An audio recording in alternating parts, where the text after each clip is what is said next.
प्यारे दोस्तों, बाबर आजम टीवी में एक मर्तबा फिर आप सबको खुशामदीद। एक सवाल आपसे पूछा जाएगा इस वीडियो के शुरू में कि ये बताइए कि न्यूजीलैंड के अगेंस्ट जो 5 मैचेस की T20 सीरीज हमने खेली, 4-1 से हम वो सीरीज हार गए अनफॉर्चुनेटली। उसमें बाबर आजम ने टोटल नंबर ऑफ बाउंड्रीज कितनी स्कोर की हैं? बताइए बताइए। अरे हम बता देते हैं, छोड़ें, क्या कष्ट करेंगे भाई, आपका किस लिए। 29 बाउंड्री स्कोर की है बाबर आजम ने। ठीक है, अब ये फिगर याद रखना, 29। इसके बरक्स साइम अयूब, मोहम्मद रिजवान, फखर जमान, इफ्तिखार अहमद, चारों T20 के कुल हारे हैं। ठीक है, चारों की T20 में बेहतरीन किस्म की परफॉर्मेंस है। ठीक है, चारों T20 के अंदर मतलब ये रिकॉर्ड रखते हैं कि भैया ये चल गए तो खत्म है सब, ऐसे ही है। इन चारों ने मिलकर कितनी बाउंड्री स्कोर की होंगी, वो जवाब सोचें, मत सोचें, मैं बता देता हूं। 28। अच्छा, बाबर आजम ने पहले 3 मैचेस में 3 50s मारी। तीनों 50s 150 के प्लस के स्ट्राइक रेट से थी, एक 160 प्लस के स्ट्राइक रेट से थी, ऐसे ही है। ठीक है, तो अब सवाल ये पैदा होता है कि मेरे जैसे कुछ क्रिकेट देखने वालों का कि फिर हम किस मुंह से मुतालबा करते हैं कि बाबर आजम को T20 क्रिकेट के अंदर नहीं होना चाहिए। सवाल पैदा होता है क्योंकि अभी भी कुछ ऐसे चमन लोग हैं। चमन, ठीक है, चमन से आगे तो आपको पता ही है। हाँ, वो चमन लोग अभी भी ये मुतालबा कर रहे हैं कि बाबर आजम का बेसिकली T20 क्रिकेट में रोल नहीं बनता। उनका बेसिकली लॉजिक सुने, वो कहते हैं कि बाबर आजम फिनिश नहीं कर पाता। ये बताओ भैया कि बाबर आजम फिनिशिंग रोल में क्या पाकिस्तान की टीम के अंदर है या नहीं है, पहले ये तो सवाल खड़ा हो जाए ना। बाबर आजम ही स्टार्ट करे, बाबर आजम ही बीच में स्कोर करे, बाबर आजम ही फिनिश करे, तो फिर बाकी जो हमने मिडल ऑर्डर में रखे हुए हैं वो किस लिए रखे हुए हैं? गंदम की कटाई करने के लिए हैं। वो जो गंदम का भूसा होता है उसे वो कहीं ठिकाने लगाने के लिए, थ्रेशर चलाने के लिए, किस लिए रखा हुआ है भाई? उनका क्या काम है? उनकी सैलरीज भी फिर बाबर आजम को दे दो ना। सवाल पैदा होता है भाई, यहाँ पर कुछ कंडीशंस बनती हैं, हर वक्त बाबर आजम बाबर आजम बाबर आजम, बस कर दो भाई। कप्तानी से तो उसको निकाल दिया। मैं तो एशिया कप जब हो रहा था ना, और जब ये सारा कुछ स्टार्ट हुआ था, देखो एशिया कप जो है ना, वो हमेशा याद रखना सेकंड पार्ट है एपिसोड का।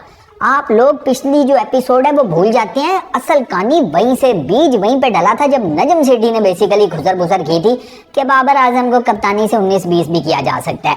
उस पर्टिकुलर टाइम में बाबर आजम रन कर रहा था, तो किसी ने क्या भाई, जो बाबर आजम के नाकिद थे ना क्रिटिक्स, वो भी खड़े हो गए थे कि नहीं भाई, बाबर आजम को चेंज नहीं करना एज ए कप्तान, टीम का सारा बैलेंस आउट हो जाएगा। ठीक है, अब उस पर्टिकुलर टाइम में तो सारे चुप हो गए, लेकिन अंदर वो थी कि बाबर आजम को तो चेंज किया जा सकता है। फिर gradually Aahista Aahista Asia cup आया, और एशिया कप के बाद आपने देख लिया, मैं ना एशिया कप में बाबर आजम की कप्तानी के अगेंस्ट था, मैं वर्ल्ड कप में भी नहीं था।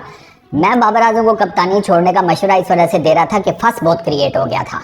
ठीक है, उसकी जो मेंटल है हेल्थ वो डिस्टर्ब हो रही थी। ये मेरे पर्सनल रिसोर्सेज से मुझे पता है कि उसकी मेंटल हेल्थ अभी भी ठीक ठाक किस्म की उसको डज लगी है।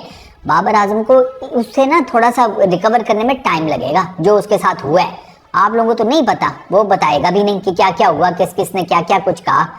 मतलब कौन से क्रिकेट बोर्ड का चेयरमैन अपने कप्तान के अगेंस्ट पहले स्टेटमेंट निकालता है, फिर इंटरव्यू देता है, फिर उसकी चैट लीक कर देता है? यार ये किधर होता है बताओ।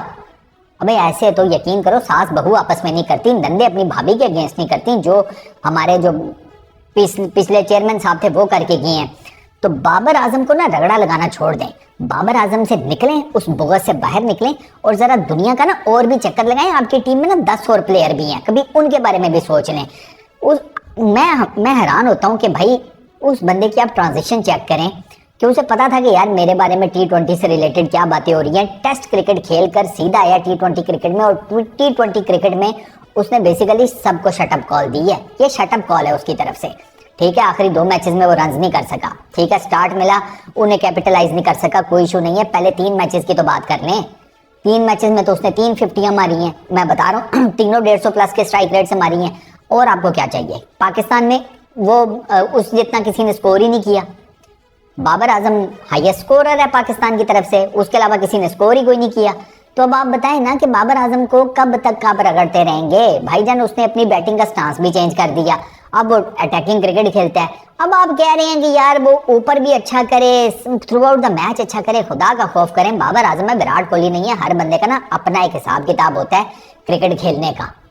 अब आपको अगर मैं ये कहूं कि भाई बाबर आजम और रिजवान को ओपनर दोबारा वापस करो, ठीक है, क्योंकि इन्होंने आपको ठीक ठाक मैच जिताए हुए हैं। ये जो आपने जिसे कहते हैं ना कॉम्बिनेशन ट्राई करने के नाम पर, ये जो ऑलरेडी एक अच्छी खासी ठीक ठाक किस्म की टीम का सांचा खड़ा था T20 के अंदर, उसको भी ऐसे निचोड़ा है जैसे धोबी कपड़े नहीं निचोड़ता।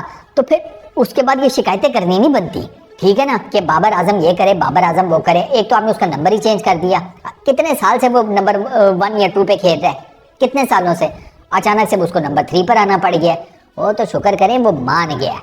मेरे जैसा होता सीधा हो जाता, वड़ो मैं नहीं जाता नीचे, मैं क्यों जाऊं भाई। मेरी और रिजवान की अच्छी खासी चल रही है।